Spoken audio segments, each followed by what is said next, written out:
cara a la rabia. Quedó anoche aprobada la venta de las acciones que tiene EPM, la alcaldía de Medellín, en Tigo Une. Quiere decir que Millicom será seguramente el más probable comprador. Millicom, que está intentando convertirse en el gran operador, en el gran jugador en el mundo de las telecomunicaciones en Colombia. Aprobado ahora, ya en segundo debate, viene la firma del alcalde de Medellín y el proceso de valoración y de negociación de las acciones allí para vender la participación, repito, de EPM en Tigo Une. Héctor Santamaría.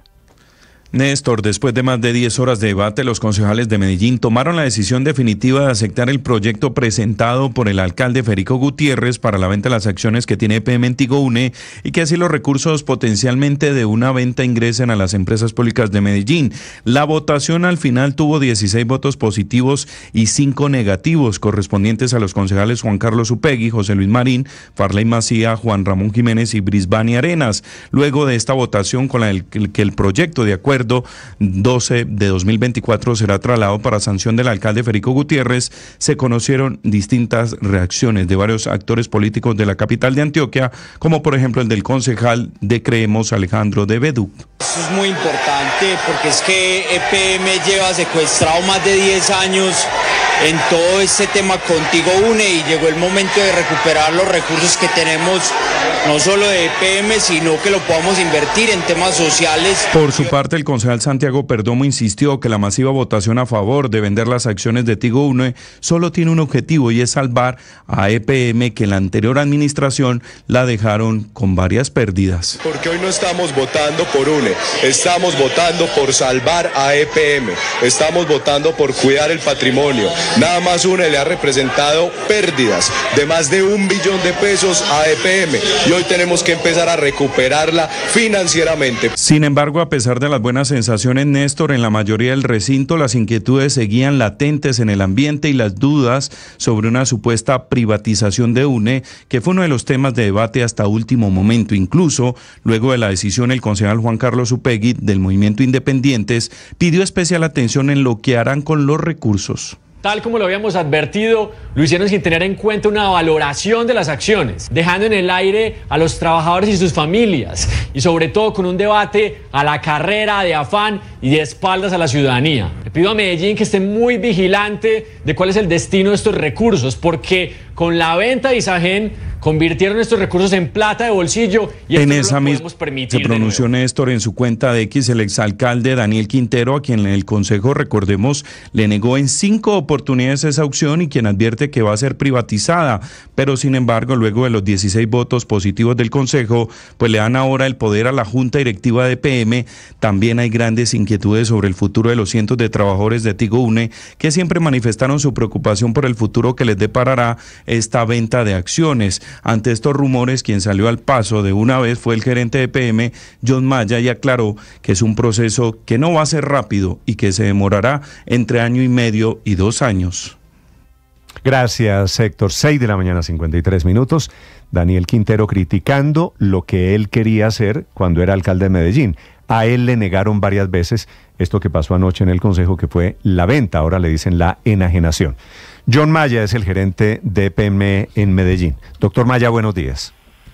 Buenos días, Néstor, para usted, la mesa de trabajo y todos sus oyentes. Doctor Maya, ¿ya ustedes tienen una idea de qué tamaño de platas, de qué tamaño es el negocio de que EPM venda su participación en Tigo Une? Nosotros tenemos una referencia, un valor en libros de la organización, y voy a explicar esto que es muy importante. El año pasado, porque han dicho, pues, sobre todo el alcalde, algunas imprecisiones o se le olvida algo. El año pasado, cuando él llevó este mismo proyecto, pues, de la enajenación de las acciones a EPM, al Consejo, perdón, el valor de la empresa estaba en 2.3 billones de pesos.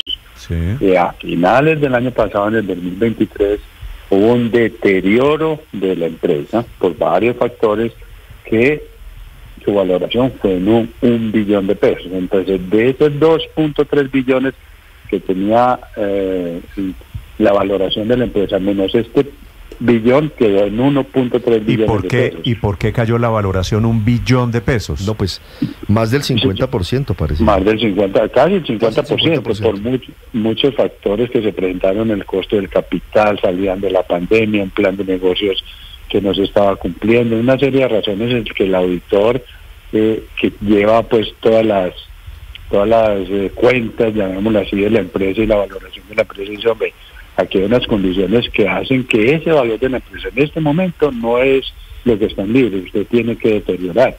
Y en ese deterioro, como te digo, de 1 billón de pesos, entonces la empresa quedó valiendo 1.3 billones de pesos, más una capitalización que hizo los socios, EPM y Tigo, al final del 2023, de 600 mil millones de pesos, de los cuales 300 mil millones los tenía que aportar EPM, hacen que ese valor hoy, el libro de la empresa, sea de 1.6 billones de pesos. Ese es el valor de referencia del valor piso. Estamos hablando más o menos, doctor Maya, de 400 millones de dólares. Sí, señor. Ok. Por esos lados. Ok, eso es más o menos lo que podría costar el pedazo que ustedes aprobaron, van a vender. El comprador natural es Millicom, ¿cierto? Se pensaría que sí, aunque nosotros tenemos que seguir lo que está establecido en la ley 226 del 95, en los cuales hay unos pasos para poder enajenar acciones que tenga el Estado pues en alguna de las empresas. Entonces, en ese orden, diría, lo primero que hay que hacer es ofrecerle al sector solidario, a sectores especiales, después sigue a la comunidad en general, después ya hay una preferencia con el socio que es Millicom, y si esos 3 pasos no se dan, ya salimos conjuntamente, tanto Millicom como nosotros, a ofrecerlos al mercado. Entonces esos son los pasos que tenemos que seguir en la ley 226. Claro, pero le pregunto por Millicom. Millicom ofreció comprar, se aprueba la venta. Digamos, esto no tiene, doctor Maya, un final más o menos predecible, muy cantado, de que EPM termina vendiendo y Millicom terminará comprando. Y eso sería lo ideal. Y te voy a decir por qué, Néstor. Porque en este mundo de las telecomunicaciones, en esta industria, esto es muy competitivo. Si bien pueden haber varias empresas que están en el medio, en el mercado, que los grandes jugadores para hacer inversiones de esta magnitud son muy pocos.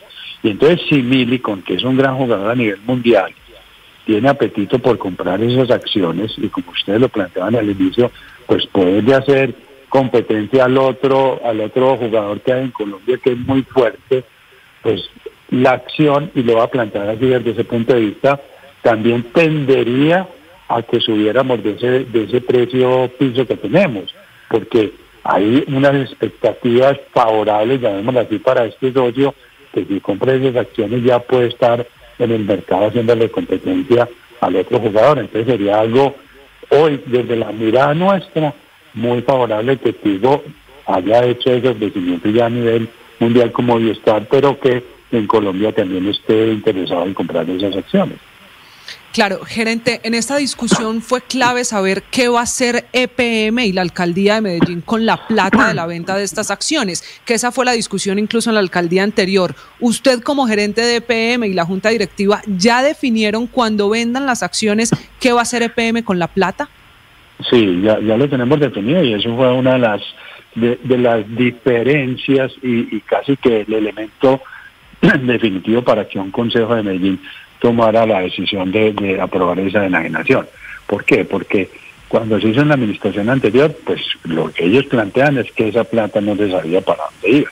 En este caso nosotros decidimos o lo planteamos desde el principio dónde vamos a invertir esas platas, y son 4 rubros muy importantes. La primera es volver a lo de las becas que tenía EPM, volver y podernos tener una cobertura entre 100.000 muchachos con cursos cortos que puedan generar mejores empleos por la capacitación que tengan.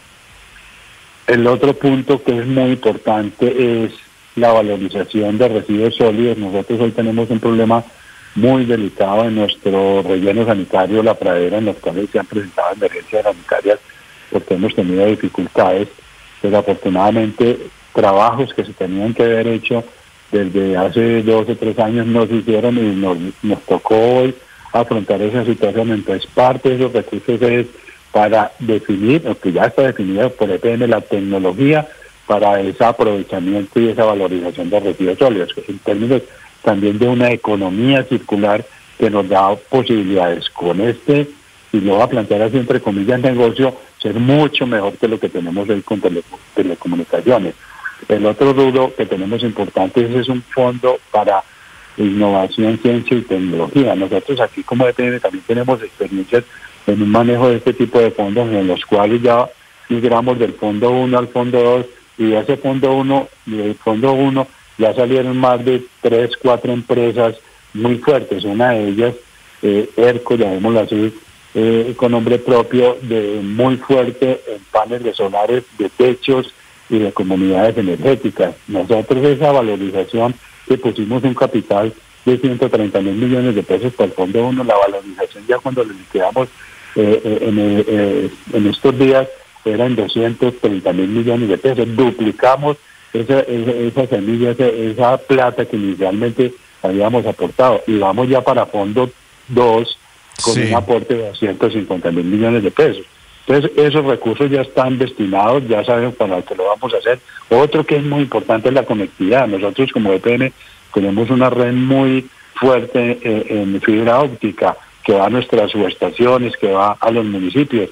Esas partes de las subestaciones son sectores que no tienen esa cobertura de internet. Nosotros lo podíamos hacer con esa cobertura que tenemos de la parte de fibra óptica. Entonces son ya los recursos muy claros en qué lo vamos a destinar. Claro. Vamos a crear unos mecanismos de seguimiento y de control para que realmente esos recursos que dijimos dónde lo vamos a invertir, si se hagan en esos rubros.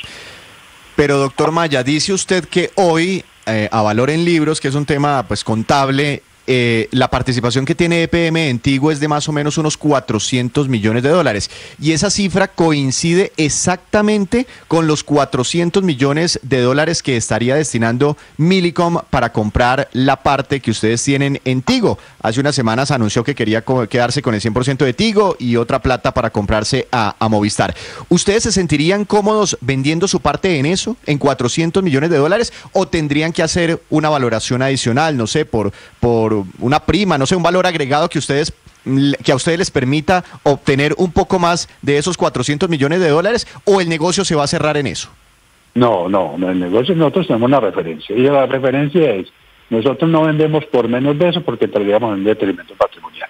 Entonces es un piso en los cuales es una base de negociación.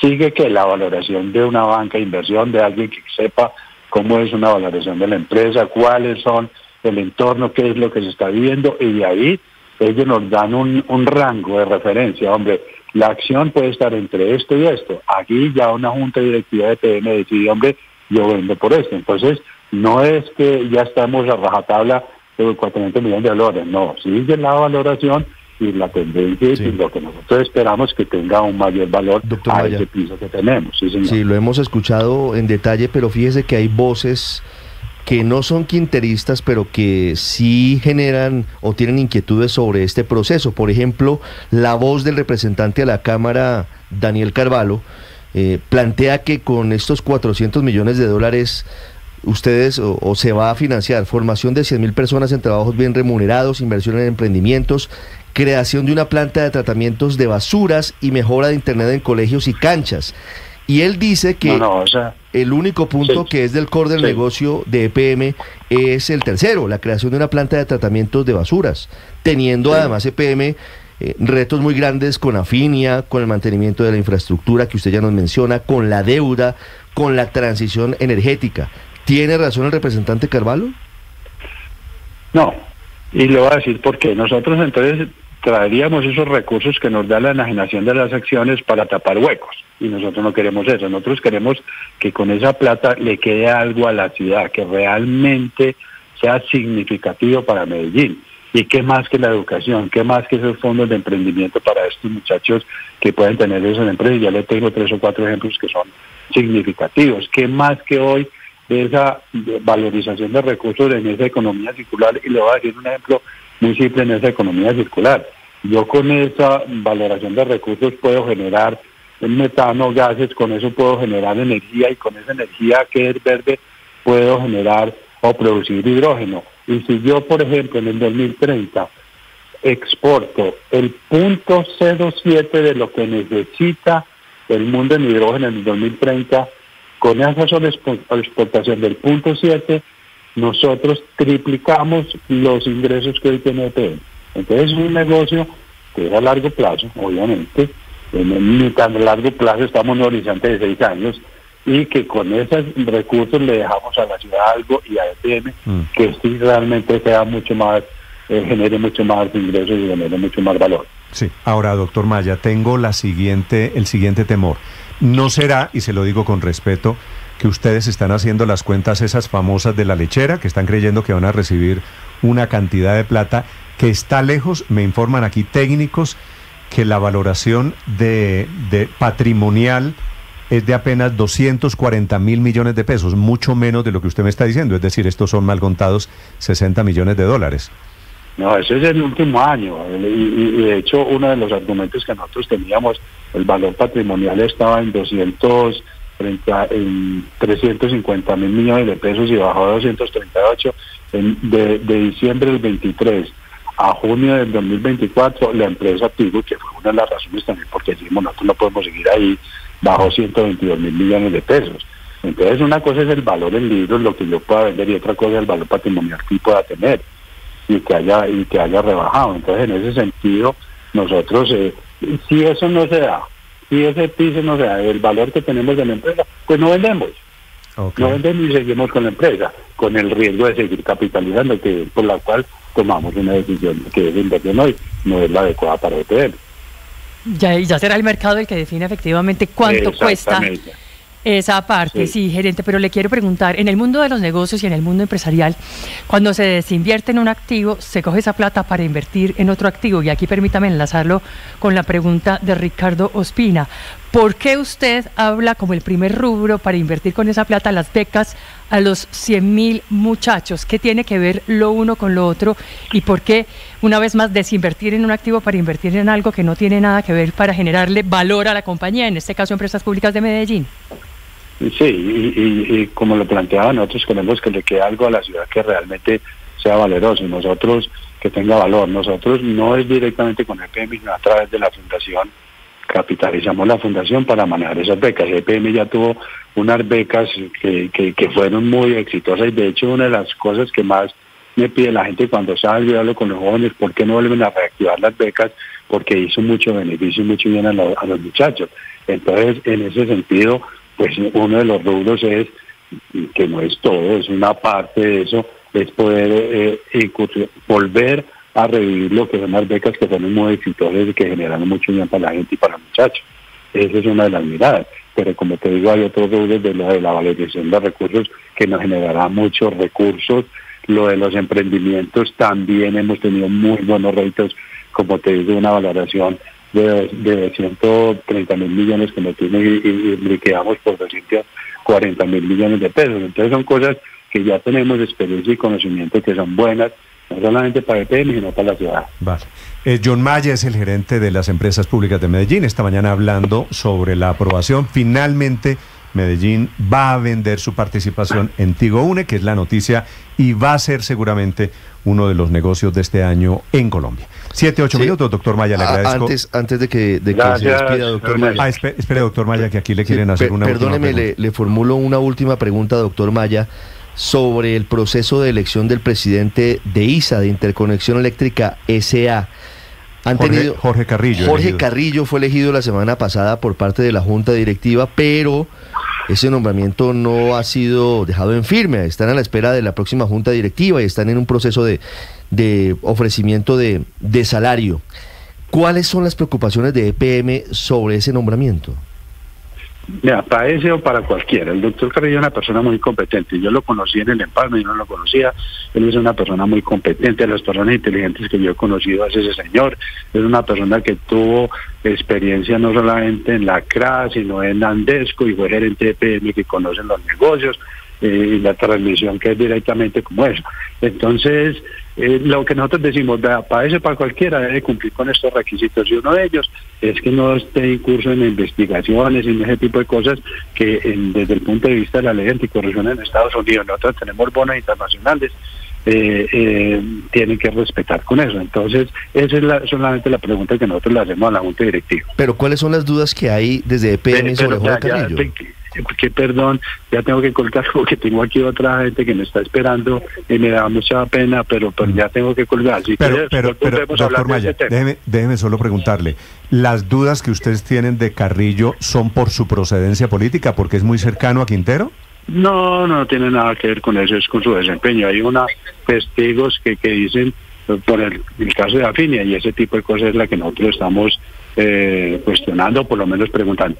Bueno, señores, me da mucha pena, pero tengo que colgar porque ya tengo aquí otra cosa. Gracias, doctor Maya. Con mucho gusto. Es el gerente.